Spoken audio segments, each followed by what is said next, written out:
afternoon, good morning, good evening, everybody. It is Saturday, November 15th, and you know what that means. It's time for the High Risk Wrestling Podcast. I am your host, Jeremy Pierce. I am very, very unique. The one, the only, the original. Yes. You know you can check out the socials, Charismatic Creations on Facebook and YouTube, Charismatic_Creations 52 on Instagram, and of course the 215. In today's show, it was originally supposed to be when pay-per-views are predictable. I don't remember why it was going to be that, but then I struggled with changing it, and then I came up with a company's uniqueness. What are some of the ways that companies set themselves apart from each other?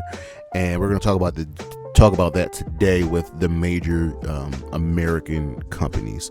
But for now, you know what's next, so just go on and hit my music.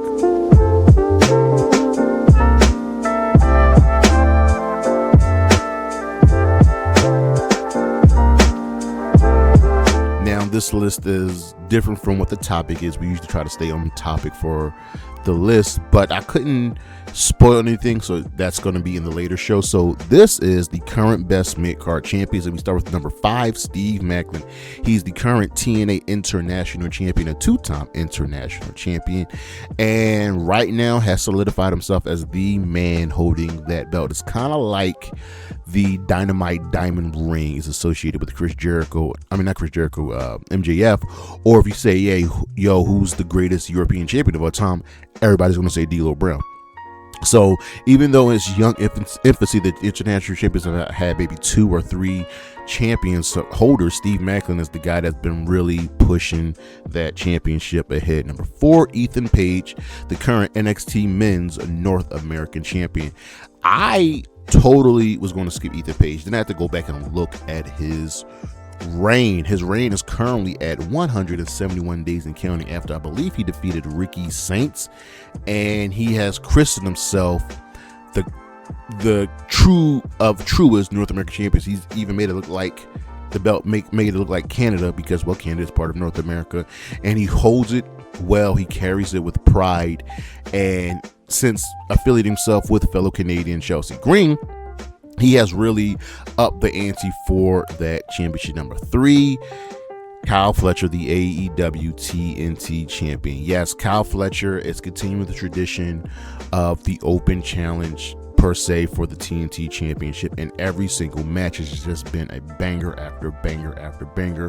Who can forget his just amazing series with Mark Briscoe, which is going to continue at Full Gear, and every person that comes at him with 100%, and I see now why Tony Khan really put his faith in Kyle Fletcher. The man has the goods, and he has done a fantastic job as the TNT champion. Number 2, Becky Lynch, the current WWE Women's Intercontinental Champion.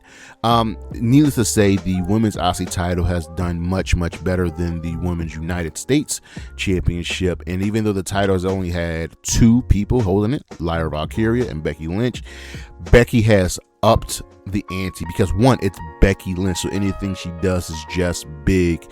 And her holding this championship, her defending it with pride, with honor, while also doing dastardly deeds to keep it, has already elevated the championship, and now she's using it to help get Maxine Dupree over. That's just a testament of just how good Becky Lynch is. And right now, the women's IC title is just more prestigious than all the other women's mid-card belts in the WWE. Number 1, Mercedes Moné, your current AEW TBS champion, 13 belts. Moné, her current championship reign sits at 538 days and counting. She is now the second longest reigning champion in the history of AEW, sitting only behind Kazuchika Okada, who is the current Continental Champion. The only reason she sits above him in this ranking is because she defends her championship more,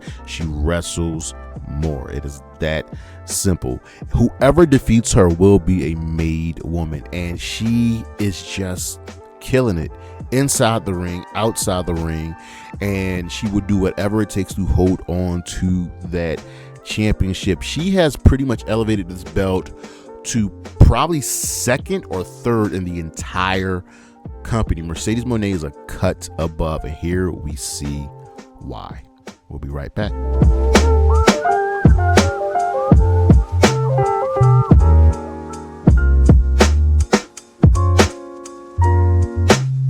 The spotlight is on, and ladies and gentlemen, it is shining on none other than Frankie Kazarian. Why is it on Frankie Kazarian? Well, he is your current TNA World Champion. I cannot believe it. The man that has spent, honestly, the majority of his professional wrestling career in TNA has finally won the championship. I honestly, I didn't think it would happen. And yes, it happened under some dubious circumstances. And there was a lot of fan outcry and backlash because of what it did to Mike Santana. But ladies and gentlemen, Kaz has earned this. He has earned the right to become world champion. Yes, Santana will definitely get his get back. There's no denying that. But to see someone put in the work like Kaz has for his entire career and finally get recognized in TNA is a great and wonderful thing. It's like when Mark Henry finally won the world championship. And many others finally got that at least one championship after putting in, decades in the career. Kaz has earned this. I am hopeful that the reign will be good. I am hopeful that the reign will be prestigious and it will elevate not just him, but the entire company. Balls in your court, TNA. We'll be right back.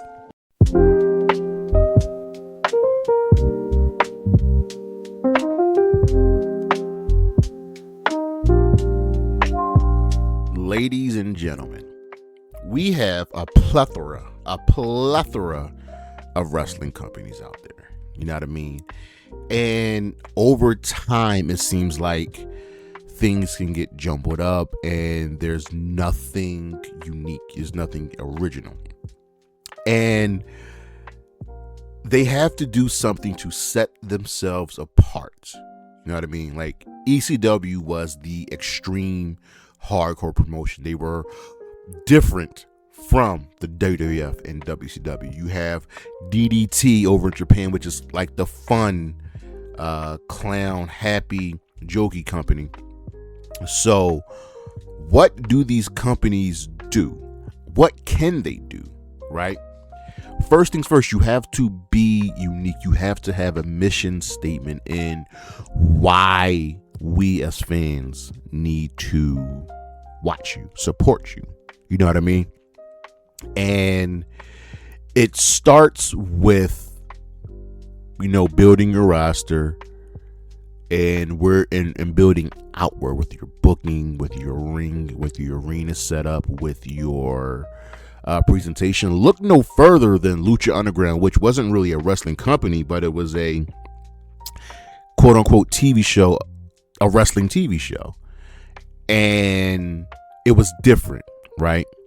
That's how you be unique. You establish your rules and you keep continuity. You establish what can and cannot happen in your company, i.e. Ring of Honor, like the Code of Honor. You keep continuity. There are a lot of times where wrestling companies forget their stories. You know what I mean? Why?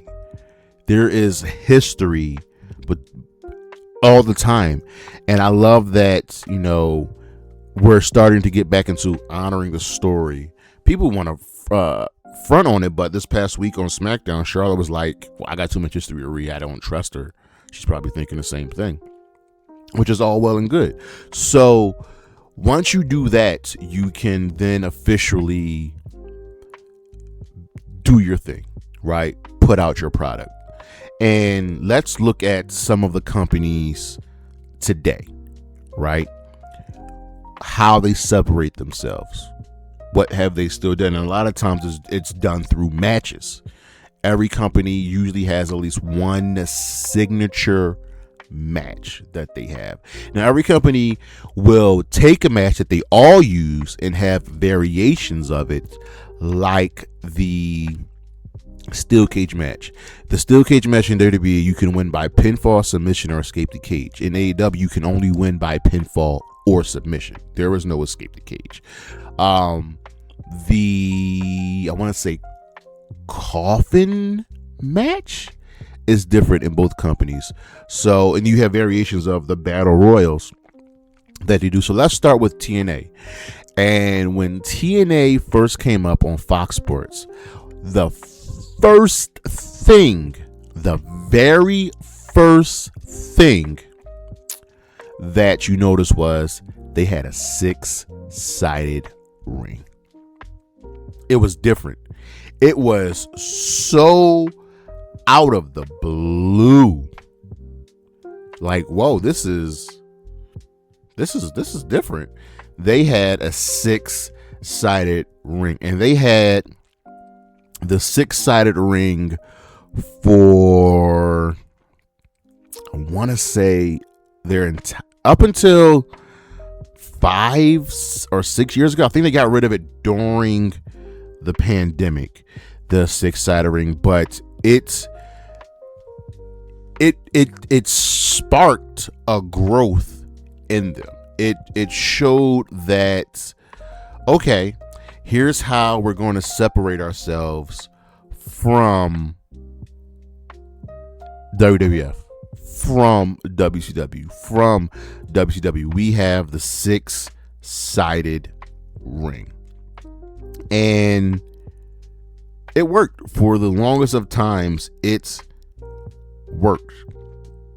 So you had the 6-sided ring, which then gave you the 6 sides of steel in their version of the steel cage match. You know what I mean? So you got the 6-sided ring, you got the 6 sides of steel, and we're doing something here. We're growing and we're growing and we're growing. Then you get the Ultimate X match, which is a fantastic match. TNA was built off of the backs of the X division.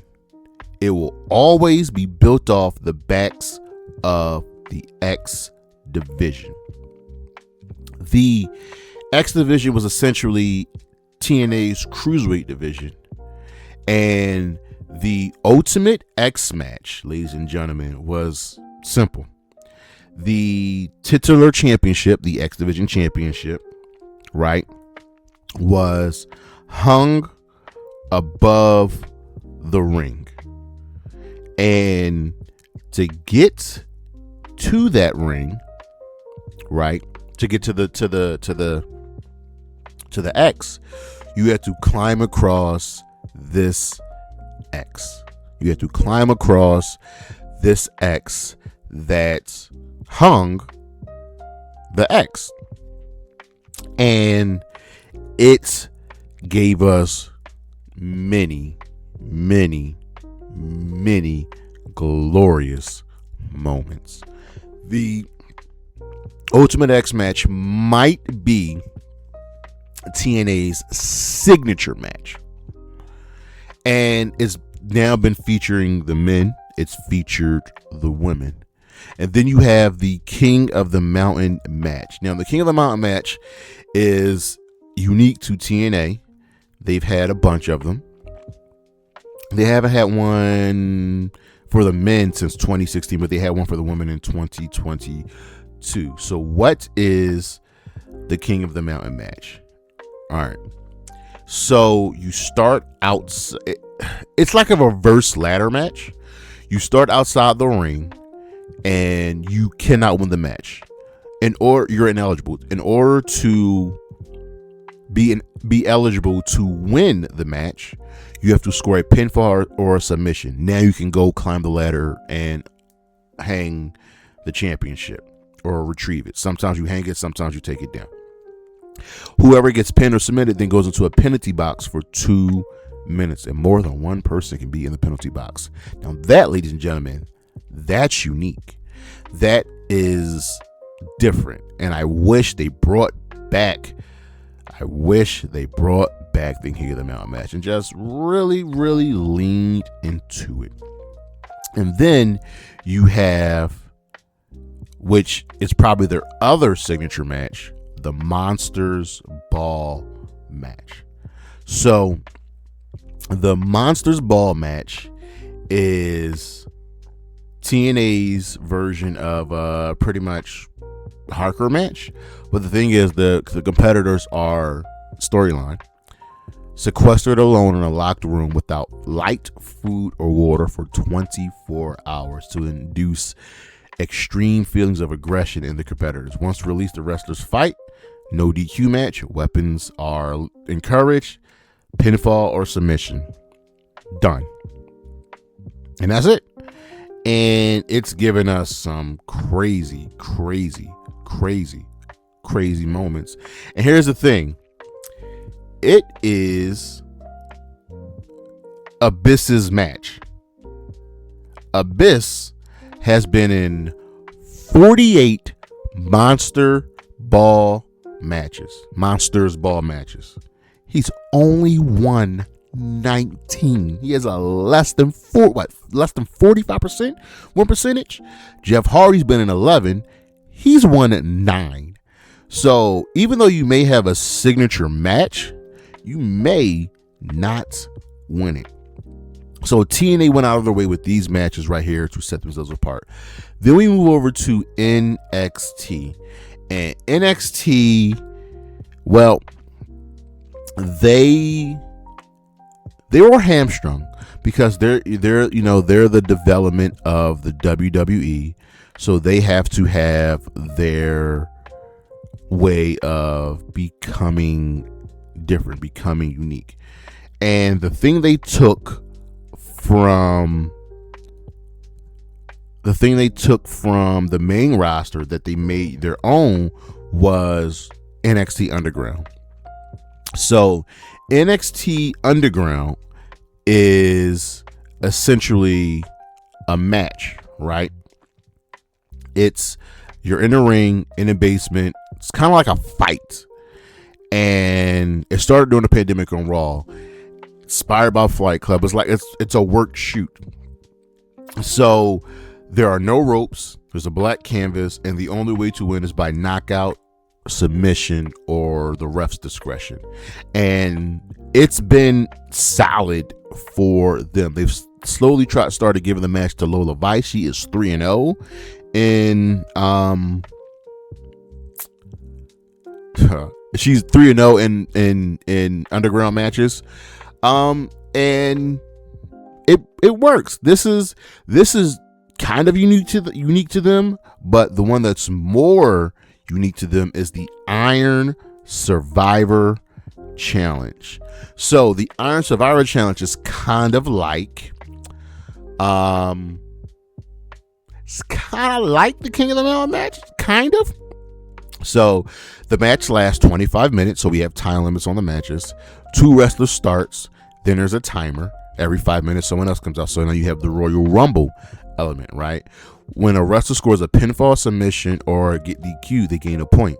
Points can be gained before people have even entered the match, right?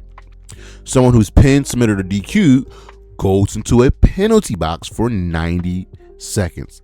And the winner of the match of the Iron Survivor is whoever has the most points at the end of the match.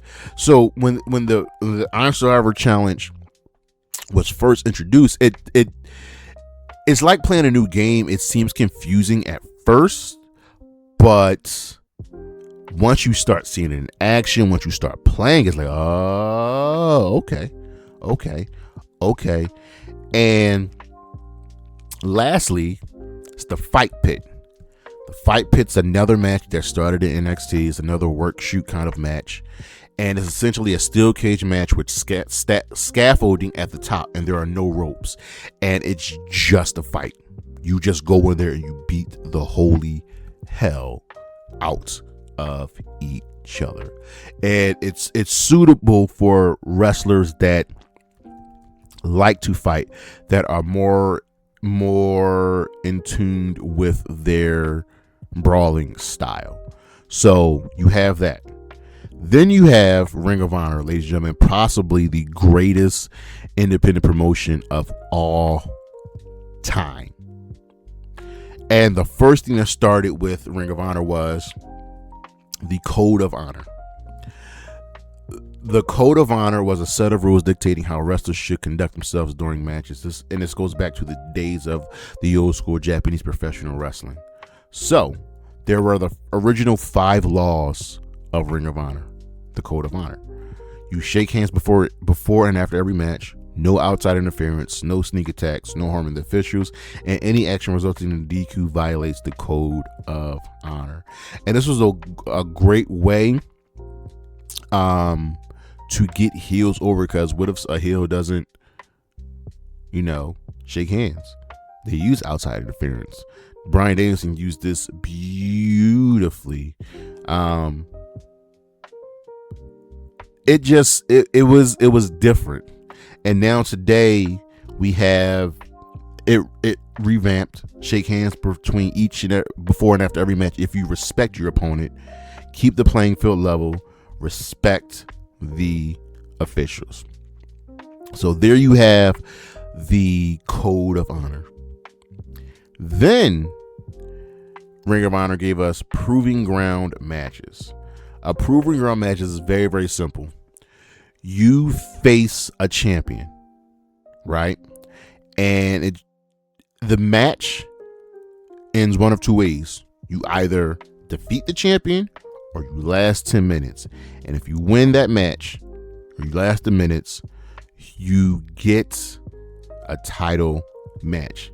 Now, to date, only one person has won a Proving Ground match, and that is Lee Moriarty. That is it. He faced then Pure Champion Wheeler Yuta, won the Proving Ground match. Death Before Dishonor 2024, went on to defeat him and become the Pure Champion. That is it. That's it. But we should use these more. Then, ladies and gentlemen, we have probably the biggest thing about Ring of Honor, the Pure Rules Championship. So, what is the Pure Championship? There's one for the men, there's one for the women. And here's how this thing is different, right? It has a set of rules, 10 rules that must be adhered to. They are: you get 3 rope breaks to stop a submission hold and pinfalls. After you exhaust your rope breaks, there are no more. So your opponent can do whatever. No closed fist punches to the face. Open-handed slaps and chops to the face are permitted. Punches to the rest of the body are allowed except for low blows. The first use of a closed fist to the face results in a warning. The second use of a closed fist results in a DQ. The title can change hands via DQ and countout.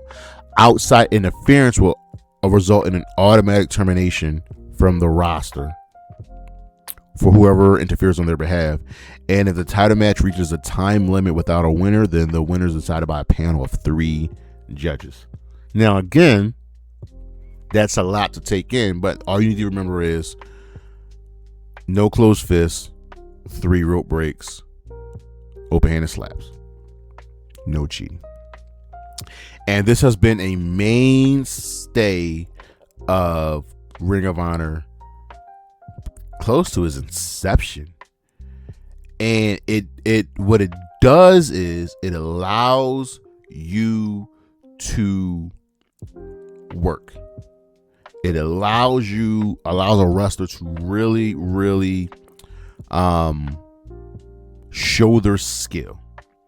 So our current Pure Champion is Lee Moriarty. He's been champion for 468 days. He's already surpassed long reigns of Jonathan Gresham, Nigel McGuinness, AJ, like, he's killing it right now. So here you are with this specific set of rules, and it's been wonderful for Ring of Honor. Then we move over to AEW, my company, the company that I love and live for. So the first thing that they do is they have time limits to all of their matches. Normal one-on-one tag team matches, regular matches are all 20-minute time limits. Championship matches are 60 minutes, and they can end in the draw. Matches in AEW have ended in the draw. And that does great for the timing of a company, how to plot out their show. And another thing that separates them is that AEW does not do a lot of disqualifications. So when it does happen, it's like, oh, okay, something is amiss. Then you have the Stadium Stampede Anarchy in the Arena match. It's essentially a giant team fight across the entire arena. Started out as the Stampede during the pandemic, and then we have it at, I believe, Double or Nothing every year. And it's just a wonderful, beautiful fight. The music plays as if somebody destroys the music, and it gets extreme because AEW leans into the violence when it's necessary. Then AEW gives us their casino matches, the Casino Gauntlet, the Casino Battle Royal, and the Casino Ladder match. Now, the difference in these three is that there's usually a wild card, which is the last suit. So for the Casino Gauntlet match, it's a regular gauntlet match, and you just win. You just go on, and whatever suit you've drawn is how you come out, and the Joker is usually last.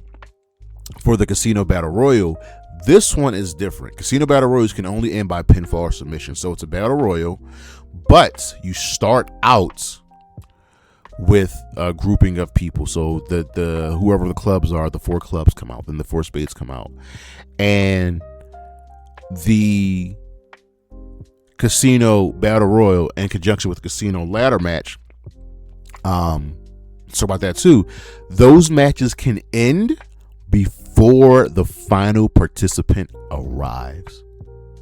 Let that sink in. Let that sink in. So you can have this Casino Ladder match, and you've got 3 people in the ring. And there's 6 people in the match. Someone can climb the ladder and grab the championship or whatever before the 4th person comes out. Someone can win the Battle Royal before the next suit comes out. And it has happened with the Battle Royal, not for the ladder match. AEW also has the Continental Classic. The Continental Classic is Tony Khan's homage to round robin tournaments. It's given us the Continental Championship, and that is contested under a specific set of rules. So for the Continental Championship in AEW, there are, I believe, 3 major rules, and they are as follows. 20-minute time limit. No one is allowed at ringside. Outside interference is strictly prohibited. It's just a straight up fight. One-on-one. You bring your best, I'll bring my best. And the Continental Classic has really become a great mainstay of AEW. It's been an annual thing that we're going into our 3rd year of the Continental Classic, and I'm very much looking forward to hopefully getting a women's Continental Classic.